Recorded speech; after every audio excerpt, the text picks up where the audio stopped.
Bom, boa noite a todos e todas. Eu sou Fernanda Pita, sou membro aqui do SESTA, sou professora de História da Arte no MAC, USP, aqui da Universidade de São Paulo, que fica lá no Ibirapuera. E a gente recebeu ontem o Morgan Lambar na nossa aula, é uma disciplina que se chama Indianismos e História da Arte, um debate. Tivemos o lançamento do livro do Morgan, que depois vocês podem perguntar para ele também a respeito. E hoje a gente está aqui para fazer uma conversa a partir de um projeto que eles organizam com diferentes comunidades e pessoas indígenas e que já tem 5 anos de trabalho. Então a gente tem aqui a presença do Morgan Lambar, que é professor da Escola Nacional Superior de Belas Artes de Lyon, a Camille Benek, que é conservadora e restauradora da Escola de Belas Artes de Avignon, e a Léa Lebrun-Piconte, que é artista e também da Escola de Arte de Avignon. E temos a presença do Thiago Caraí, que é a liderança do território Guarani demarcado do Jaraguá, que também está nessa colaboração com os três. E a gente vai fazer uma conversa assim, um pouco interrompida por uma tradução consecutiva, que eu vou dar o meu melhor para tentar realizar aqui, tá bom? The floor is yours. Muito obrigado, Fernanda, para l'invitation. Je vais commencer par faire une petite présentation générale du projet, puisque aujourd'hui je dirige les Beaux-Arts de Lyon, mais je dirigeais précédemment l'École des Beaux-Arts d'Avignon, là où nous avons conçu ensemble ce projet avec Léa et Camille, pour lequel nous sommes au Brésil aujourd'hui, qui est labellisé dans le cadre de la saison culturelle France-Brésil, et qui nous permet de venir, c'est un peu l'aboutissement du projet, l'aboutissement de 3 ans de travail, qui nous a donc permis de financer ce séjour ici à São Paulo et dans le Rondônia en territoire Païta-sur-Ruy, avec 4 étudiantes de l'école qui sont juste derrière. Bom, ele agradece muito estar aqui e poder falar desse projeto, que ele começou como diretor da Escola de Belas Artes de Avignon, hoje ele é diretor da Escola de Belas Artes de Lyon, mas desenvolver então esse projeto que já tem 3 Mais ou menos. Mais. Um pouco mais de 3 anos. 4. E que ele gostaria de agradecer também à Saison France-Brasil, que deu a oportunidade de que eles viessem um pouco como fechamento desse projeto, viessem com um grupo de estudantes da Escola de Belas Artes de Lyon para cá, para São Paulo, para falar desse projeto, para encontrar as pessoas e também para ir para o território Païta-sur-Ruy, que é a viagem que eles vão fazer na sequência daqui, que é uma das comunidades que colabora, faz esse projeto com eles. Et donc c'est un projet sur la question de ce que de la pédagogie, puisque nous sommes une école, donc c'est autant des questions de recherche que vraiment des questions de pédagogie, avec pour objectif la manière de comment est-ce qu'on transforme aussi des professions, des métiers par la suite, en l'occurrence des métiers de la conservation-restauration. Bom, esse é um projeto que parte não é um projeto de pesquisa, é um projeto de construir uma pedagogia que está ligada a pensar como é possível transformar um pensamento de uma profissão, de uma área de conhecimento, que é, no caso, a conservação. Como pensar uma pedagogia da conservação, a partir de questões, vou me adiantar aqui um pouco, a partir de questões indígenas. Alors, pour le contexte, en France, il n'y a que 4 formations en conservation-restauration des œuvres d'art et des biens culturels.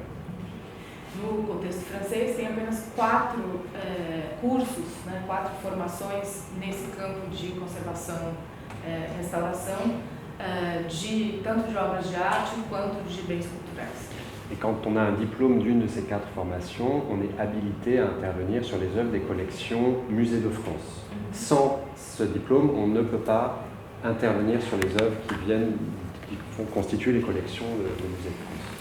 E só com esse diploma que é possível atuar como conservador e restaurador no patrimônio francês, nos museus da França, né? Só é possível fazer isso se você vier, né, tiver uma formação dentro de alguma dessas escolas. Et la spécificité de l'école d'Avignon, c'est que c'est à la fois une école des beaux-arts et une école de conservation-restauration.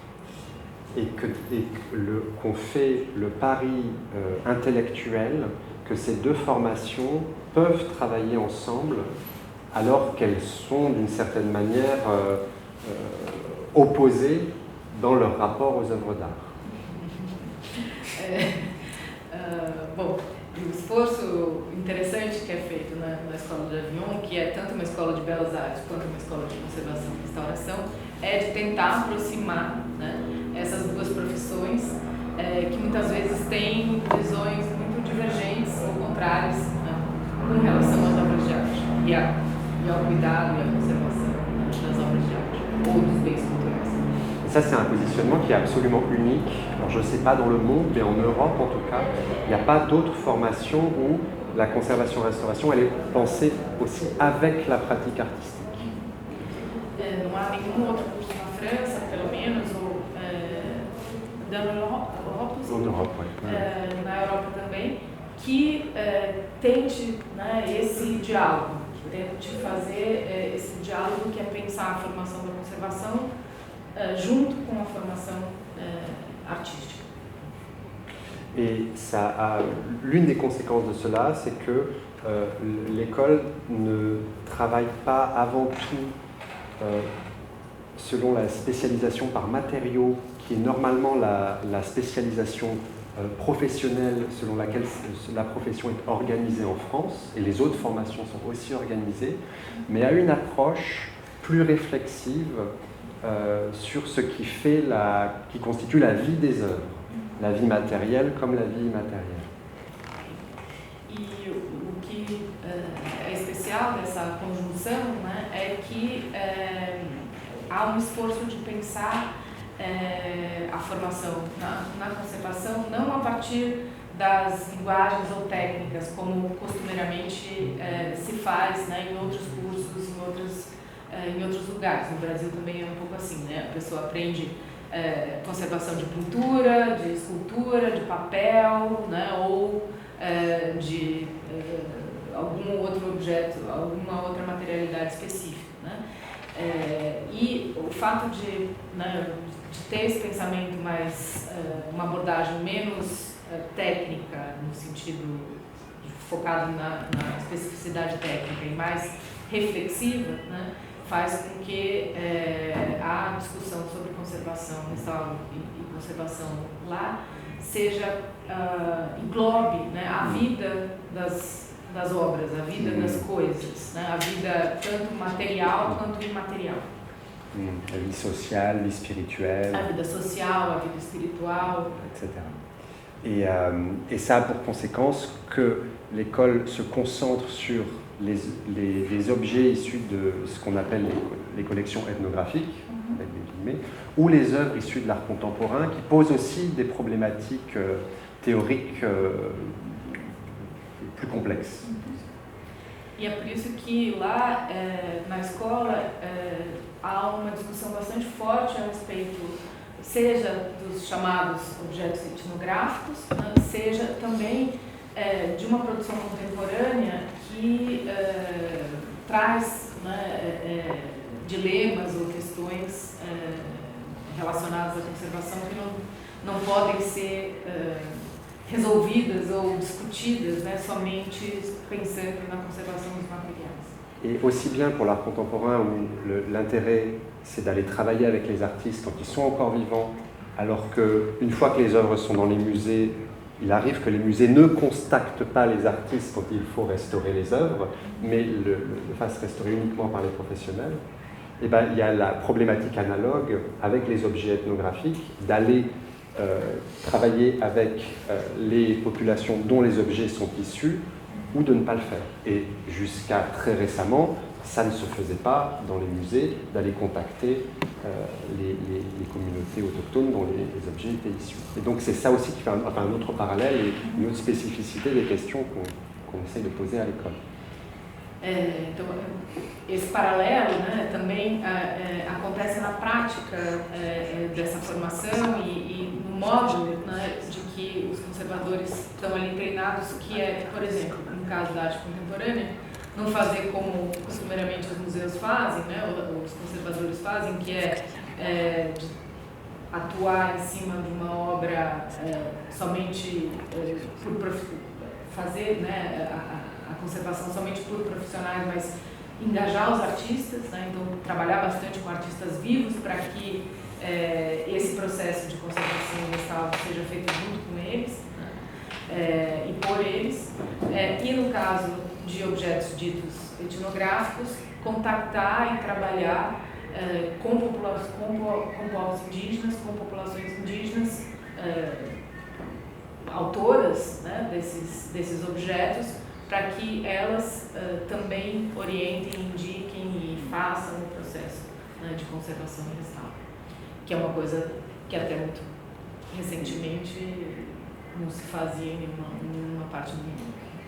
C'est-à-dire que ça participe de questionnement de la notion même de patrimoine qui est très très réglementée dans le cadre juridique français. Et on pourra en échanger avec Christine qui est conservatrice de musée après. Voilà, le cadre juridique fait que les questions que je viens d'énoncer sont vraiment complexes. Et pour nous, évidemment, particulièrement intéressant d'être travaillé depuis une école.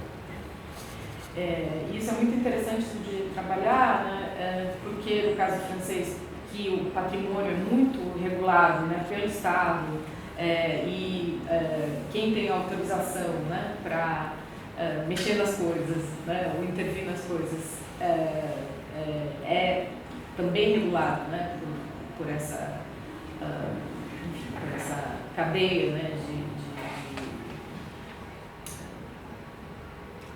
especificações, isso traz questões muito interessantes, né, e abre a possibilidade de debates sobre o que é o patrimônio e a quem pertence esse patrimônio, né, muito importantes. Et donc le projet Amazonie s'inscrit vraiment dans ce contexte-là. On ne peut pas le comprendre hors du contexte de cette école, avec l'art, la conservation, restauration et le contexte du patrimoine français. Et là, je vais maintenant laisser la parole à Léa et Camille prendra la parole ensuite, puisque donc le projet est arrivé parce que Léa, qui est une artiste, a le principe de la rencontre est au cœur même, donc de la rencontre avec d'autres personnes, quelles qu'elles soient, est au cœur de sa pratique artistique et c'est ça qu'elle a amené aussi dans l'école et qui a permis de constituer ce projet. Bom, ele falou, né, desse quadro geral de por que esse projeto, né, começou e aconteceu em Avignon, né, quais são esses objetivos, e agora ele vai passar a palavra para a Léa e para a Camille, para que elas possam falar um pouco mais, né, de como foi esse processo. E Léa, que é uma artista, né, e cuja prática artística está baseada na noção de encontro, possa, né, desenvolver justamente esse princípio que orienta, né, e orientou o trabalho nesse projet. Et ensuite, on en échangera avec Caraï, qui est directement concerné par ses fonctions au Musée des cultures autochtones, mais aussi parce qu'il a fait partie du premier volet du projet en venant en France, dans les ateliers de conservation-restauration et à l'école, et en donnant des conférences également, pour montrer les photos. E depois a gente passa a palavra para o Caraí, que vai falar, que está responsável, né, por essas questões do Museu das Culturas Indígenas, certo? E que se envolveu na primeira parte desse projeto, indo para a França nos primeiros encontros que foram realizados. Donc Morgane a bien présenté le cadre. C'est vrai que c'est vraiment un projet qui est né aussi de notre rencontre à tous les trois et à notre endroit aussi de spécialité. Donc c'est assez unique parce que c'est vrai que moi je suis arrivée à les... Je t'en prie. Tu peux regarder à eux. Ok, excuse-moi. Et c'est vrai que donc on s'est aperçu finalement de notre envie commune de travailler avec ce prisme des peuples autochtones et cette idée aussi d'accueillir vraiment des personnalités à l'école. Et peut-être pour refaire la genèse, donc moi je suis artiste, j'ai été formée aux Beaux-Arts de Paris. Et aux Beaux-Arts de Paris, j'étais dans l'atelier de Jean-Luc Villemout, qui était un artiste voyageur, en tout cas sur une grande partie de sa vie, qui voyageait énormément. Et il avait cette idée vraiment qu'une école d'art était un lieu de rencontre extraordinaire et que sans doute ça pouvait se résumer à ça. Donc c'est lui qui m'a vraiment donné aussi ce goût-là. Et il a reçu Corinne Sombrin à l'époque, qui avait écrit un livre avec Almir Narayamoga Souroui. Et donc il les avait conviés aux Beaux-Arts de Paris. Et c'est vraiment à ce moment-là que mon engagement pour l'Amazonie est né. Et j'ai rencontré donc Thomas Pizer, qui est le fondateur de l'association Aqua Verde, qui est une association basée en Suisse. Et dont j'ai repris pour la présidence il y a 1 année et demie. Donc en fait, j'ai cherché ensuite par la suite à lier vraiment cette activité associative. Dans le cadre de l'association, on travaille sur des projets portés par des communautés autochtones, des projets de reforestation, de réenrichissement forestier. Donc on est plutôt sur un terrain écologique. Et donc j'ai cherché à lier cette activité que j'avais en parallèle, à créer vraiment quelque chose de global entre ma position finalement d'enseignante à l'école d'art, ma place d'artiste et également ce champ vraiment, ce milieu associatif. Jean-Luc Villemout. Jean-Luc Villemout. Ela estudou na Escola de Belas Artes de Paris e lá foi com o Jean-Luc Villemout que ela aprendeu, que é um artista viajante, um artista que tem essa prática, né, do deslocamento, aprendeu essa estratégia, né, do encontro e de fazer do encontro uma prática artística, né? E a partir daí ela se envolveu em diversos projetos e também com essa associação chamada Aqua Verde, né, fundada pelo Thomas Pinzer em Genebra, a realizar muitos projetos artísticos que estão relacionados com ecologia, florestamento e práticas coletivas, né, que também são essas práticas de encontro. Et dans le cadre associatif Aqua Verde, on travaille directement avec des associations donc créées par les communautés autochtones, donc que ça soit l'association Canindé, Metarelia, l'Unipaiter, l'Université Paiter Souroui, donc le Centro das Plantas Medicinae Solauata et l'Institut Orenkata Sorensi, qui est un institut fondé par Benki Piako. Et notre idée, c'est vraiment, ces personnes sont les spécialistes et c'est elles qui nous amènent en fait les projets. Et à partir de ce moment-là, nous, on vient les aider à appuyer en faisant à la fois du crowdfunding, donc on va vraiment chercher des fonds pour financer leurs projets. Donc ça peut être des fois des projets très conséquents, notamment dans le cadre du peuple Paiter Souroui. C'est un partenariat qui dure depuis 20 ans, où on a vraiment fait un gros travail avec eux. Eux ont fait un gros travail avec nous. Voilà, c'est vraiment... Donc voilà, il y a vraiment cette assise en fait que j'ai voulu mettre un petit peu au service de l'école d'art.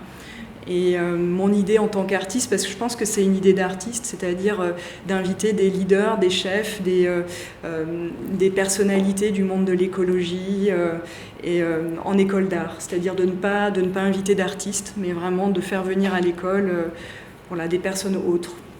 C'est un petit peu... Bom, com essa associação que vem desenvolvendo o trabalho com várias comunidades, Canindé, Paité Sorui, a Xaninca, em torno de diversos projetos, o trabalho que eles desenvolvem junto com os Paité Sorui já tem mais de 20 anos, então são vários projetos, né, em envolvimento já de longa data,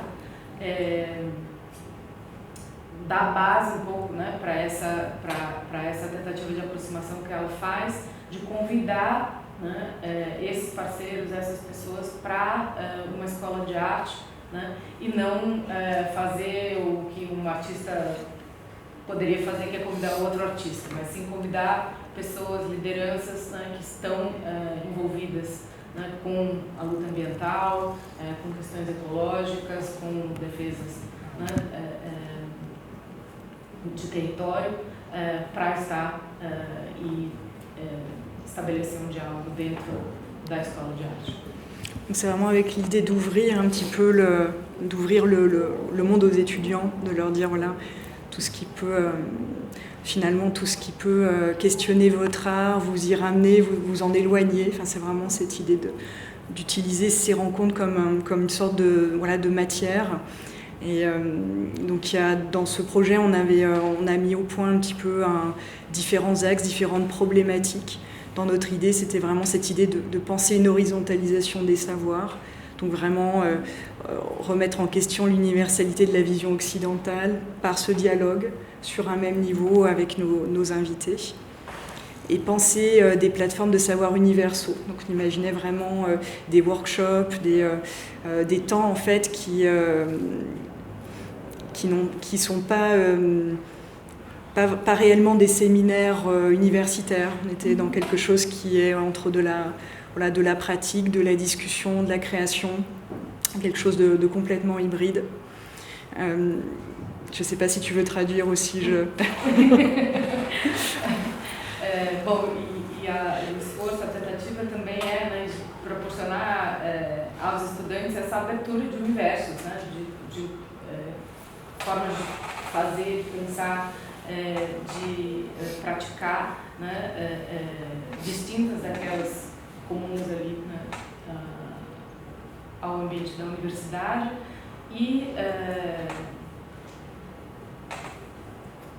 tu as dit horizontaliser, mais c'est plutôt universaliser, mais c'est plutôt d'essayer de horizontaliser. Horizontaliser, oui. Horizontalisation des savoirs. E trabalhar numa perspectiva de horizontalização dos saberes, né? De fazer distintos saberes conviverem, não em espaços tradicionais de seminário ou palestras, mas de oficinas, workshops e trabalho conjunto. Isso.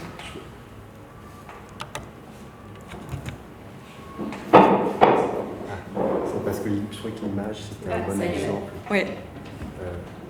Cette image-là, c'en est un très bon exemple. C'est un workshop avec la présence du chef Almir qui a fait plusieurs visites avec les étudiants et étudiantes, notamment des visites dans les musées. Et c'est lui qui discutait avec les étudiants de la manière dont, sa relation au patrimoine, à la notion de patrimoine, mais aussi à ce patrimoine-là dans les musées européens. Donc ça c'est vraiment un exemple concret de ce que Léa vient de décrire.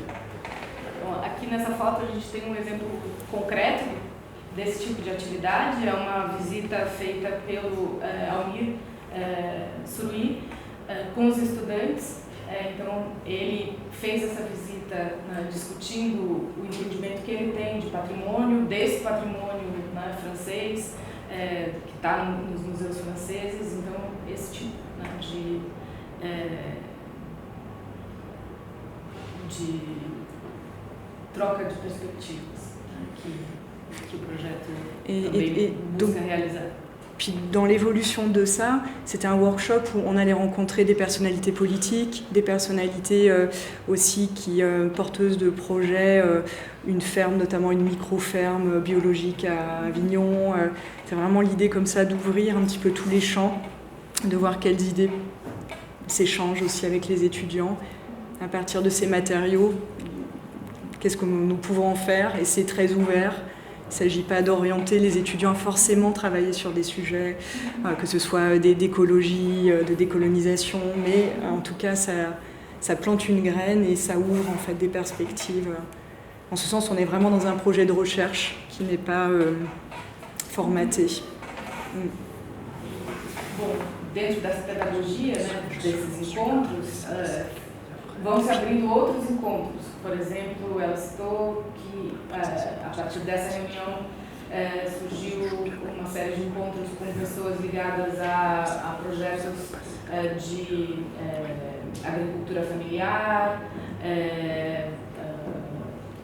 ou uma discussão com lideranças de movimentos sociais, e que isso vai surgindo um pouco organicamente, né, no processo. E não é uma tentativa de impor temas para os estudantes, mas sim de abrir perspectivas, né, e trabalhar com os temas da ecologia ou da decolonialidade, mas não de maneira dirigida, né, assim, a partir dessas práticas, a partir dessas trocas. Et c'est vrai qu'aussi notre zone de recherche, on est dans un moment où on pense que finalement l'art n'est pas qu'un producteur de formes, mais qui peut vraiment véhiculer et porter un projet d'émancipation. Donc c'est aussi dans cet endroit-là. Et donc là, on nommait différents termes avec lesquels on allait travailler, donc que ce soit anthropocène, capitalocène, lutte environnementale, lutte sociale, lutte pour l'autodétermination. Et il y a quelque chose aussi très important qu'on a découvert vraiment de manière forte, c'est cette idée d'autonomie à tous les niveaux qu'on découvre vraiment avec les communautés autochtones. Et c'est vraiment, en tout cas, par exemple, quand on a reçu Benki Piyako dans toute sa conférence, c'était vraiment autour de cette question-là, qui en Europe est très à la mode, cette idée de revenir à une forme d'autonomie dans toute la vie en général, tous les endroits. Et eux nous montraient que c'était vraiment leur modalité de base, en fait. C'était assez fort aussi. Je suis désolée.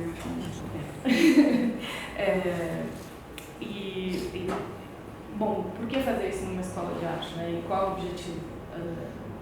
Que pensamento de arte está por detrás disso, né? Uma ideia de que a arte não é só geradora de formas, mas de relações, né? de transformações no mundo, né? De pensar diferentemente o mundo. Então, a partir desses debates, desses encontros, foram surgindo temas, capitaloceno, antropoceno, autonomia, e isso vai abrindo possibilidades, né, de discussão, de debate, de trabalho para os artistas de formação, para os estudantes, com questões que estão muito na ordem do dia, né, mas com as quais se aprende muito, né, nessas trocas e nesses intercâmbios. Et donc je vais passer la parole à Camille Benecchi, où on s'est vraiment rencontrés sur ces sujets-là, et Camille vraiment à l'endroit des musées, à l'endroit de la matérialité et des pratiques de conservation-restauration. Donc je la laisse poursuivre là-dessus. Camille vai falar pouco, que é uma pessoa que vem desse mundo da conservação e restauro, né, et qui se engajou nesse projeto, nesses encontros também. Oui, du coup de mon côté, peut-être pour repartir aussi un petit peu au début, donc moi je suis arrivée en tant qu'enseignante à l'école d'art d'Avignon pour enseigner la pratique de la conservation-restauration, mais dans mon parcours personnel j'ai aussi été sensibilisée aux collections amazoniennes en particulier, puisque ça avait déjà été j'ai déjà travaillé sur ces collections-là pour mon travail de mémoire, et j'ai été amenée du coup par la suite à assez régulièrement travailler sur ces types de collections pour des musées en France, en Suisse, aux Pays-Bas. Donc ça a été déjà aussi un des premiers liens. Bom, Camille se juntou a esse projeto, né? Ela chegou também para ensinar, né, na escola de Avignon, mas ela já tinha uma experiência com coleções amazônicas, trabalhando em museus na França, em outros lugares da Europa. Então, ela tinha uma ligação e uma relação, né, com a Amazônia e com os povos indígenas da Amazônia. Et effectivement, une des questions un peu que moi j'amenais en lien avec la conservation-restauration, c'était vraiment de se questionner sur le sens, la signification de conserver et de restaurer des objets issus de cultures autochtones ou de cultures éloignées de la nôtre, d'autant plus quand on est face à des objets qui ont été qui sont complètement coupés de leur contexte d'origine, de leur environnement et aussi des personnes qui les ont, des descendants des personnes qui les ont fabriqués, utilisés. Et donc vraiment, avec les étudiants et les étudiantes, de mettre cette question-là au centre, de vraiment se demander qu'est-ce que ça signifie et en fait pour qui est-ce qu'on conserve et on restaure ces objets-là. Uma das questões que sempre mobilizou, vem mobilizando ela, trabalhando com coleções amazônicas, qual é o sentido de conservar, né, objetos vindos de culturas distantes, que estão apartados das suas culturas de origem, que muitas vezes, né, produzidos por populações indígenas ou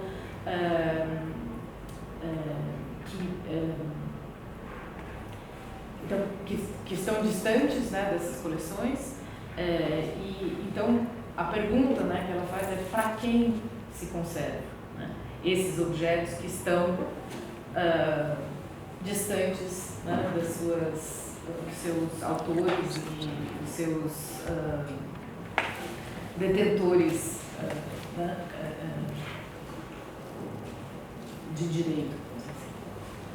Et donc oui, on voit quelques photos du travail qu'on met en pratique dans les ateliers de conservation-restauration où d'une part, donc on a eu la chance grâce à l'association Aquaverde de pouvoir travailler directement avec les étudiantes et les étudiants sur des collections d'Amazonie.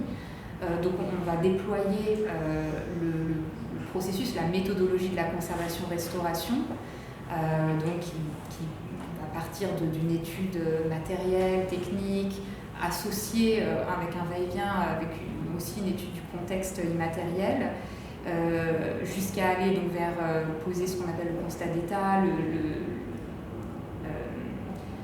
lister les altérations, poser un diagnostic des causes et des origines de ces altérations, et puis évaluer les risques futurs pour la préservation de l'objet.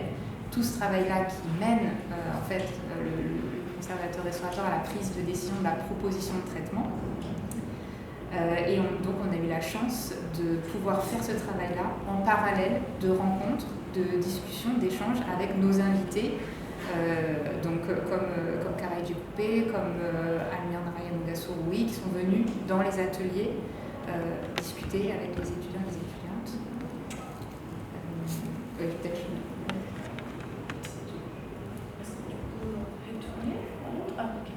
Então, aqui então, vocês vão ver algumas imagens que é do ateliê, né, de conservação lá da escola, e aqui vocês veem, né, o trabalho típico de conservador, que é de observar o objeto, de saber, de estudar, né, de que material ele é feito, quais técnicas foram aplicadas, né, se houve intervenções ou não houve intervenções posteriores já, né, à feitura do objeto, de restauro, de tentativas de conservação ou de alteração. Esse diagnóstico, né, geralmente o que um conservador faz é esse diagnóstico para depois decidir que tipo de tratamento pode se fazer ou não, né, para conservar melhor uma determinada peça. Geralmente o conservador faz ou tenta fazer também um estudo do uso, dos significados, dos sentidos que aquele objeto tem, né, para a cultura que o produziu, mas isso tudo muda, né? Quando você pode fazer isso e quando você trabalha junto com as pessoas detentoras desses conhecimentos que podem vir, né, e fazer esses intercâmbios numa escola. Et ce travail-là, on pense en fait nous permet avec les étudiants et les étudiantes de peut-être prendre de la distance avec le fait qu'on n'est pas les seuls experts voilà, dans notre rôle de conservateur, restaurateur, conservatrice, restauratrice, et que d'intégrer vraiment la question de l'expertise des peuples autochtones, des personnes concernées directement par les objets, pas seulement dans tout ce que ça peut apporter à notre compréhension, mais aussi dans le processus de prise de décision pour la conservation et la restauration de ces objets. Et aussi de penser que le processus même permet une valorisation des différentes connaissances dans un dialogue, dans l'idée d'un dialogue au long cours. Bom, esse tipo de atitude, de atividade, né, de contato, de troca, primeiro muito importante para tirar um pouco essa ideia de que os conservadores são os únicos especialistas, né, nas coisas, nos objetos, trabalhando com povos indígenas, né, você vai se deparar, você vai reconhecer, né, que ali existem vários especialistas, né, que não só vão poder trazer os seus conhecimentos e colaborar na identificação, no conhecimento, né, dos objetos, dos seus sentidos, dos seus usos, mas também vão poder construir junto, né, protocolos e tomadas de decisões de o que fazer, né, como intervir, se intervir ou não, né, na conservação dos objetos. Et peut-être aussi, juste pour redonner quelques éléments de contexte un petit peu plus global aussi sur notre pratique, déjà redire que donc, les conservateurs restaurateurs en France, on est une profession d'indépendants, on n'est pas rattaché directement à la structure muséale la plupart du temps, et du coup on est aussi assez éloigné de ces processus que peuvent commencer à mettre en place les musées dans le travail de reconnexion avec les différentes personnes des communautés sources, et que ça impacte aussi notre pratique à nous qui peut être une pratique un peu solitaire aussi, et qu'on est aussi souvent face à un vrai manque de connaissance de l'objet, aussi dans sa matérialité, dans l'aspect matériel, technique, quand on est face à des objets qui proviennent de régions géographiques du monde éloignées des nôtres. Et tout ce manque de connaissances, malgré tout le travail des conservateurs, des chargés de collection, il est quand même profondément ancré dans le processus de collecte et d'extraction des objets de leur contexte d'origine, qui est intimement lié au contexte colonial. Et sauf que nous, on est amené à intervenir directement sur un objet, et tout ce manque de connaissances peut vraiment mener à des risques d'erreurs, de mauvaises interprétations, et donc on pense que engager ce processus de travail nous permet à la fois de progresser dans notre pratique et donc de pouvoir avoir une pratique peut-être plus respectueuse, mais aussi que c'est peut-être aussi le lieu de se questionner si le processus de conservation-restauration peut être un endroit aussi de reconnexion et vraiment de dialogue aussi Donc ça peut être une des finalités aussi de ce travail-là. Bom, esse tipo de metodologia é muito importante porque, e sobretudo para os conservadores na França, que não trabalham diretamente nos museus, que são contratados, né, para fazerem esses trabalhos, às vezes trabalham na sua maioria como profissionais independentes, e é um trabalho muito solitário, né? Então, essa possibilidade de trabalhar em coletivo, trabalhar em conjunto, né, de pensar essas questões em conjunto, se amplia, né? E também, né, dado o fato de que muitas dessas coleções, né, coleções etnográficas, são coleções feitas em contextos coloniais, né, que são atravessadas, né, por esses processos coloniais. Pensar e discutir essas coisas, né, em conjunto com comunidades indígenas permite que essa tomada de decisão nos processos de conservação seja informada também, né, por essas preocupações, né, do que é pensar esses processos coloniais, o que é fazer, né, uma ação de visibilização desses processos, mas também de intervenção sobre esses processos, de pensar justamente como a profissão pode contribuir para esses debates, né, e para essas discussões. Voilà, et donc c'est vrai que des échanges comme ceux qui ont eu lieu notamment avec Kareji Coupé et Chai-Souri qui sont venus en avril rencontrer nos étudiantes peuvent permettre, voilà, de transformer cette approche, ces pratiques de conservation de toute façon. Et donc peut-être que je peux aussi laisser la parole à Karai pour nous parler aussi de cette expérience. Il y avait juste un truc que je trouvais marrant dans les images, c'est que donc il y a les objets qui sont vraiment gérés sur des tables et très scientifiquement, et il y a les leaders qui viennent, qui les portent, qui en parlent, qui les manipulent. Il y a aussi quelque chose de très vivant en fait, très je pense que ce type de relation peut se faire aussi que dans une école d'art, parce qu'il y a quelque chose d'autre en fait qui est en jeu. Beatriz, vai passar a palavra para o Karim, poder falar um pouco, né, que ela disse que esse encontro que foi com a Chai-Souri, com o Karim lá, foi um exemplo desses processos, né? E a Léa está chamando a atenção para o fato de que nessa ocasião, por ser uma escola de arte, né, há um pouco talvez uma maior liberdade, né, de como manipular esses objetos, né, de vesti-los ou de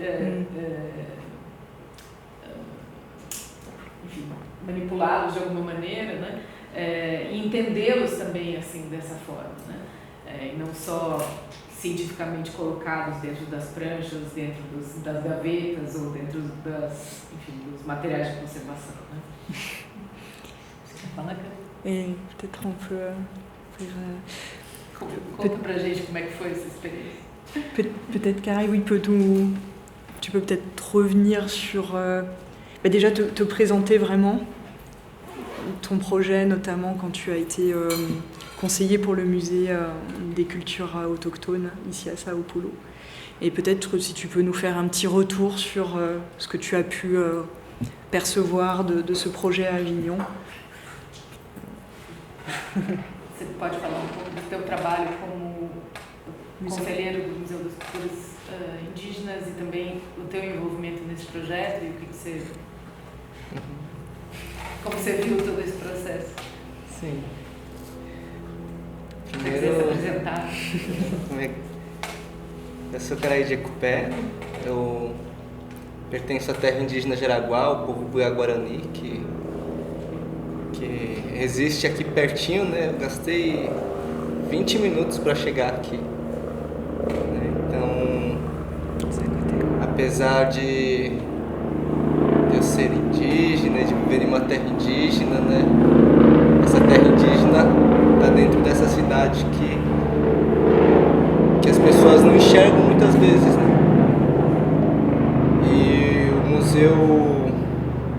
Museu das Culturas Indígenas é uma conquista, principalmente de todos os povos indígenas, mas uma conquista que vem a partir de uma luta da terra indígena Jaraguá, né, de uma reivindicação do nosso território, onde o governo estava tentando tirar nossa demarcação.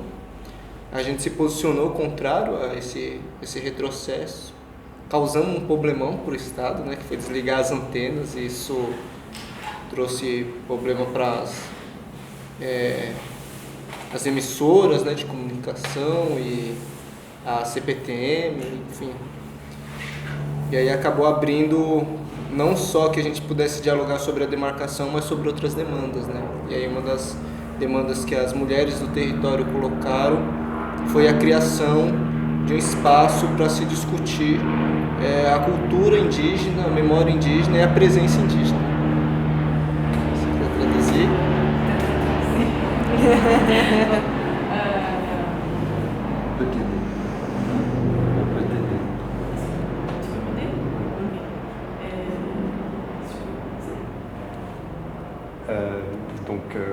Caray est de la communauté Jaraguá. Il vit à 20 minutes d'ici à peu près, au Pico des Jaraguá, et qui est un territoire, là il va falloir que tu m'aides, qui a été démarqué très récemment. Au mois de mai, au mois de mai de cette année, je crois, avril ou mai. Les territoires Jaraguá, c'est les plus petits territoires autochtone au Brésil. Il a été démarqué le mois de mai de cette année-là, après une longue discussion et reivindication de la communauté de Tiago, de Caraí, qui a fait une lutte très forte pour que ça aboutisse à cette démarcation. Et la démarcation était une des reivindications du peuple, mais aussi de notre reivindication du peuple guarani et plutôt des femmes, c'était d'avoir un espace pour la culture et la pratique artistique Então eu não vou falar muito sobre o território, vou falar mais sobre o museu, mas depois o pessoal quiser saber mais sobre a questão do território, eu posso pontuar. Então quando a gente conseguimos a construção do Museu das Culturas Indígenas, né, porque ele foi cedido um espaço ali, aí ele foi um prédio que foi reformado para atender a nossa demanda, a gente decidiu então formar um conselho, né, um conselho deliberativo, um conselho que tomasse decisões, que aqui no Brasil eu acredito que a maioria dos museus não tem um conselho dessa forma, né, onde a comunidade envolvente ali realmente pode chegar a opinar e decidir as coisas, né. E a primeira decisão nossa foi qual seria o nome do museu, né. E aí a gente, ouvindo os mais velhos principalmente, decidimos colocar o nome do museu de Tawa, que Tawa significa lugar de transformação. Então a gente não queria um espaço que servisse para nos prender ao passado, mas que fosse um espaço onde as pessoas pudessem entrar e através da memória, através do que elas sentissem ali, elas pudessem sair ali sempre transformado. E nós também, a cada reunião, a cada visita a esse museu, pudéssemos também nos transformar. Donc, les enjeux de la requête de cet espace, c'était un espace pas construit pour être un musée, c'est un bâtiment, mais ils ont commencé à travailler à ça. Et la première décision, c'était de faire un conseil consultif, directif du musée de la communauté autochtone qui vit à São Paulo et à l'État de São Paulo. Et c'est pas très commun de voir des musées au Brésil d'avoir ce type de relation avec la communauté. Et la communauté prend des décisions et construit les musées elles-mêmes. Et la première décision, c'était de donner les noms des tawa au musée. Tawa, c'est un mot guarani qui ça veut dire transformation. Et donc, l'idée du musée, c'est d'être un espace de transformation et pas d'un espace où quelqu'un est attrapé au passé, mais de penser la mémoire et de penser les musées comme un espace de transformation pour que les gens qui vont là se transforment et aussi pour les peuples autochtones qui sont là aussi de se transformer. Bom, uma das coisas assim que a gente trabalha no museu é com a arte do hoje, né? Com os artistas que estão hoje presentes nos nossos territórios, que estão trabalhando com a arte fora do território também. Então, no museu, eles não têm acervo, né? E isso também foi uma decisão ainda muito se dizer assim, muito bem discutida entre todo mundo, porque a gente tem o exemplo aqui da própria USP, que tem acervos de Guarani e de outros povos, mas que a gente não consegue entender o quanto aquele material ele poderia estar ali, né? Então, assim, você ter um material, um exemplo, quando nós Guarani a gente morre, a gente guarda nossos pertences. Aquilo não deveria ser tirado de nós. Aquilo é muito sagrado. Se eu der o cocá para o museu guardar, é outra relação, né? Então a gente tem tido ainda esse entendimento do que é aquele material que hoje pode ser guardado como acervo ou não, porque ele tem energias, né? Ele tem coisas que são além do que a gente pode enxergar. Ce musée-là, il n'a pas de collection. Et c'était une décision de travailler avec des artistes vivants, des artistes qui sont au territoire, en produisant au territoire, mais aussi au dehors du territoire. Et la décision de n'avoir pas de collection a été très discutée parce que une question qui les concernait, c'était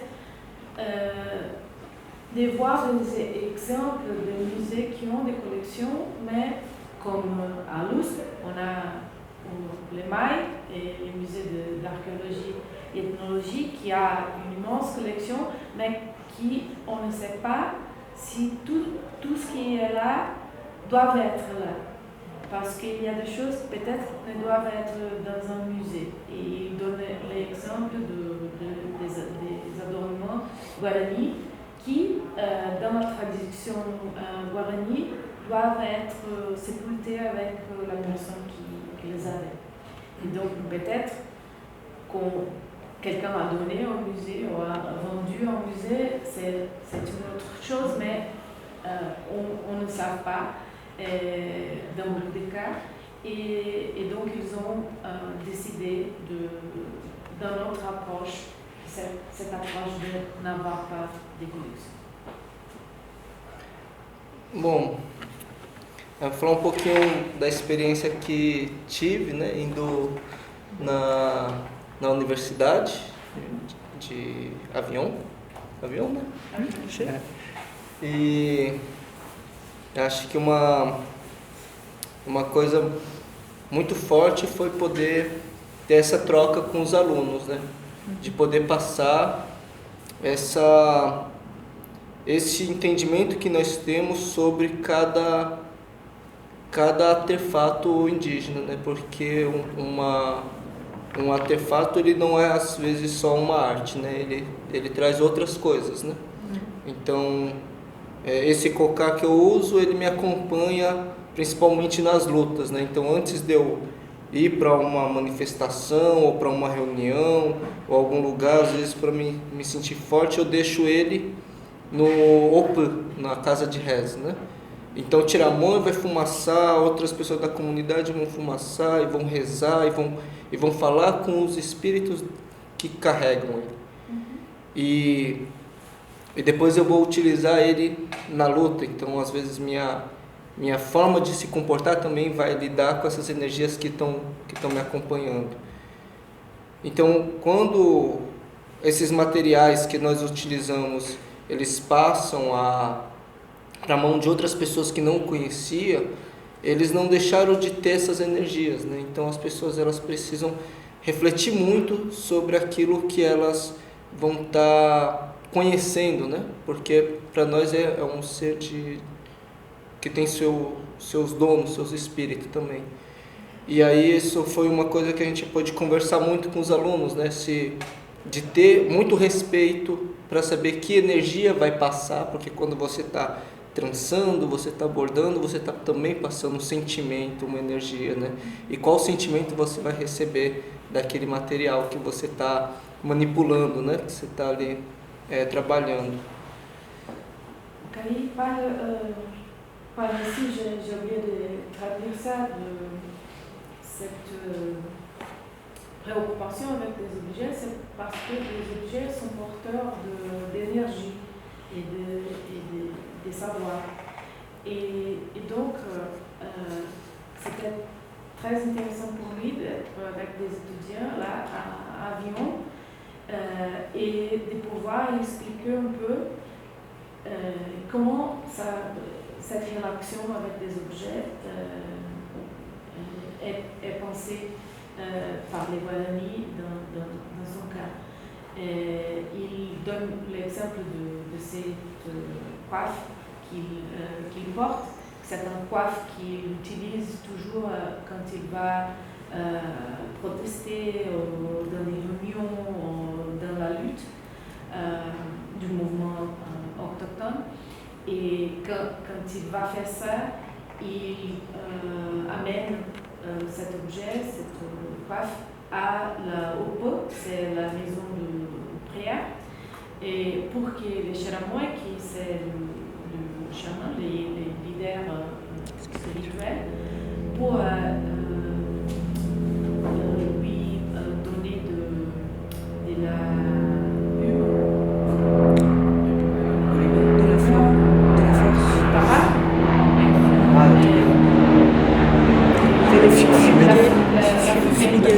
de tabac et des paroles, de les préparer pour cette situation-là. Et donc, cet objet porte cette force, cette énergie, cette préparation. Et quand on est en train de s'occuper des objets dans un musée, il faut penser à ça, à ce qui a été passé au moment de le faire, de faire un tissu, d'attacher de plumes pour la personne qui a fait ça, mais aussi quel sentiment, quelle énergie la personne qui va intervenir va passer aussi, ou va prendre de cet objet. Et donc cette relation, c'était très important de partager avec des étudiants. E lá a gente pôde também refletir sobre a arte de outras formas, né?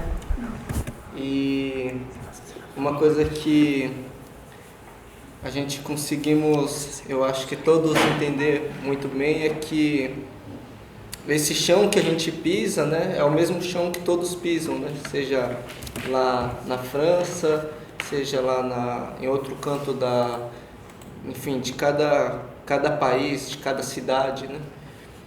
E que, assim como uma tela que as pessoas podem pintar, que elas podem criar sua arte, né? A Terra, ela também é assim, né? A gente também a todo momento está moldando ela, né?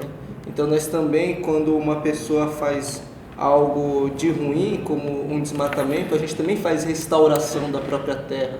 A gente também restaura plantando, a gente também faz arte com as mãos no chão, né? Cuidando de uma casa que ela é coletiva, né? Independente das nossas culturas, do nosso idioma, da nossa forma de enxergar o mundo, né? A gente pode enxergar o mundo de várias formas, mas ele continua sendo um único mundo para nós, né? Et là-bas, il a pu penser aux arts d'une nouvelle forme aussi. Et en pensant qu'on habite, on est sur un sol qui est commun, ici à Paris ou dans un autre pays, c'est quand même la même terre qu'on habite, qu'on est là. Et au même temps qu'on peut penser qu'on fait une peinture dans une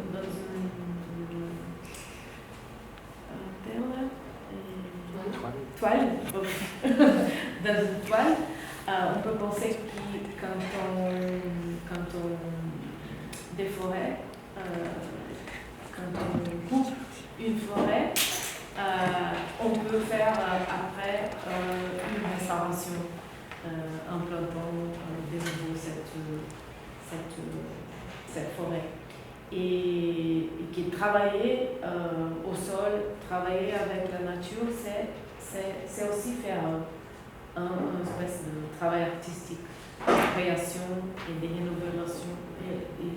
renouvellement et de transformation. Bom, e assim como o povo Paité Suruí, o povo Axaninca, que tem tido uma proximidade já muito antiga, né, com a verde, ali, quando eu fui, eu entendi a importância também, né, como se tornamos amigos, né, da Léa e, enfim, de todo mundo que está ali na organização, de também levar os artefatos Guarani, né, dessa forma. Então, no sábado, os alunos vão lá no Jaraguá, a gente vai poder plantar árvores, a gente está preparando uma aula de agrofloresta e também eu vou apresentar alguns materiais que foram utilizados durante alguns momentos da nossa luta, né? E que estão lá no território, guardados, né? E esse material, depois a gente vai ver como a Léa levar para a Aqua Verde para que os alunos possam continuar tendo essa conexão e que outros jovens que vão se formando e que vão trabalhando, que eles possam ter essa mesma experiência, né?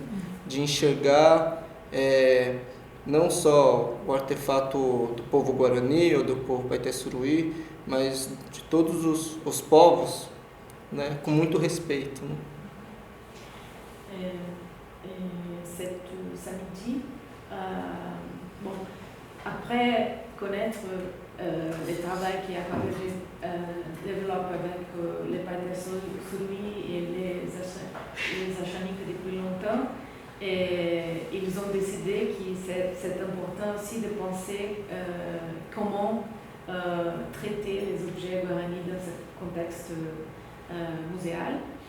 Et ils ont invité les groupes à aller à la communauté samedi pour faire une expérience de agrofloreste pour planter des arbres, mais aussi pour voir et discuter un peu, voir des objets, discuter sur ces objets qui ont fait partie de ce processus de lutte. Et après ça, discuter avec Léa et quoi faire et comment partager ça aussi avec les étudiants de l'école avenir. E aí, só para finalizar, né, nós povos Guarani a gente vive sobre os ciclos de todo o universo, né? Então para nós a Terra ela é parte de todo o restante que existe, né? A Lua, as estrelas, né? O Sol. E a cada tempo a gente vai vivenciando os novos ciclos, né? E agora a gente está entrando no Arapiaú, que é o Ano Novo para nós, né? Então a gente tem o Arapiaú e o Aramã, o Ano Novo e o Ano Velho. O Ano Novo é quando as abelhas estão mais fortes, é quando as árvores estão mais fortes, quando começa a florir e quando começa a se preparar para dar frutos também, né? Para dar mais semente, para semear. E no sábado aconteceu, né? Então isso é uma coisa, como a Léa fala do encontro, também ser uma forma de arte, né? E aconteceu que eles vão num dia que vai estar tendo a cerimônia, né? Então a gente vai ter oficinas, aula, né? Com um mestre de plantio, né? Que é o Jurandir. E depois, quando a gente encerrar, já vai estar iniciando na outra aldeia que é pertinho a cerimônia, né? E que as pessoas que vão estar ali, né? Que é aberto ao público, a gente está fazendo para todo mundo, né? Vão poder acompanhar uma cerimônia que para nós é muito sagrada, né? Que é de receber o novo tempo, né? E de evoluir, né? Então vai ser uma experiência e uma conexão que eu tenho certeza que vai ser transformadora para todo mundo também. Cara, il dit que pour les Guarani, la Terre, elle est connectée avec le cosmos, avec le temps aussi. Et le temps, c'est bien important. Et dans ce moment-là, on est en train de commencer une nouvelle année.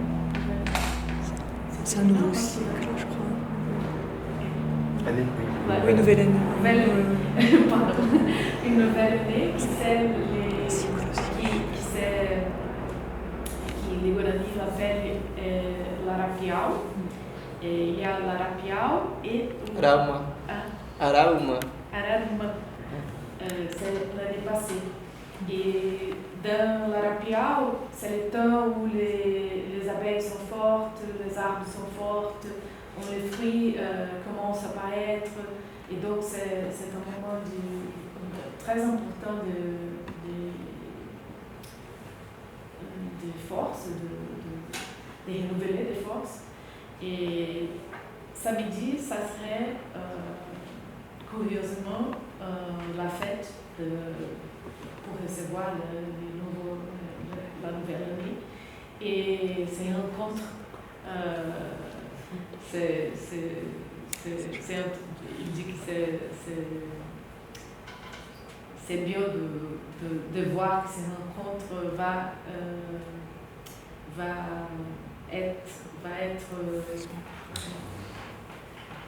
dans ces jours-là. Et donc, tout le monde est invité à y aller. C'est ouvert au public.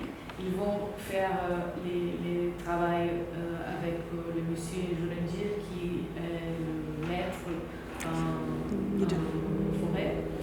Et après, on va s'amener dans un autre village qui est tout près pour cette fête. Que c'est la fête la plus importante de l'année Guarani. Aí eu agradeço aqui a oportunidade da gente estar junto, né? E deixo esse convite também para os demais, né? Que estão aqui. Se quiserem ir, será das 9 às 11 a aula, né? A oficina de agrofloresta. E aí ao meio-dia a gente vai ter a cerimônia, né? E a cerimônia vai ser em qual aldeia? Na Tequatu. Tequá? Itu. Itu? Que é a aldeia mais antiga, né? Que é Tequatu. Et donc vous êtes tous invités si vous allez faire l'officine de forêt avec, je veux dire, de 9h du matin jusqu'à 11h. Et au midi, tout le monde va à la Tequá Itu, c'est la rivière de la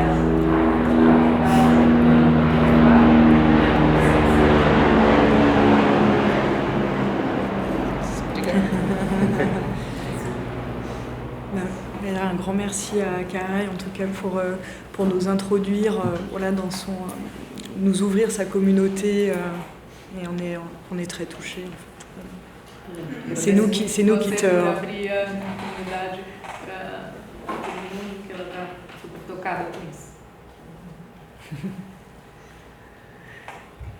On peut peut-être ouvrir aux questions, aux échanges.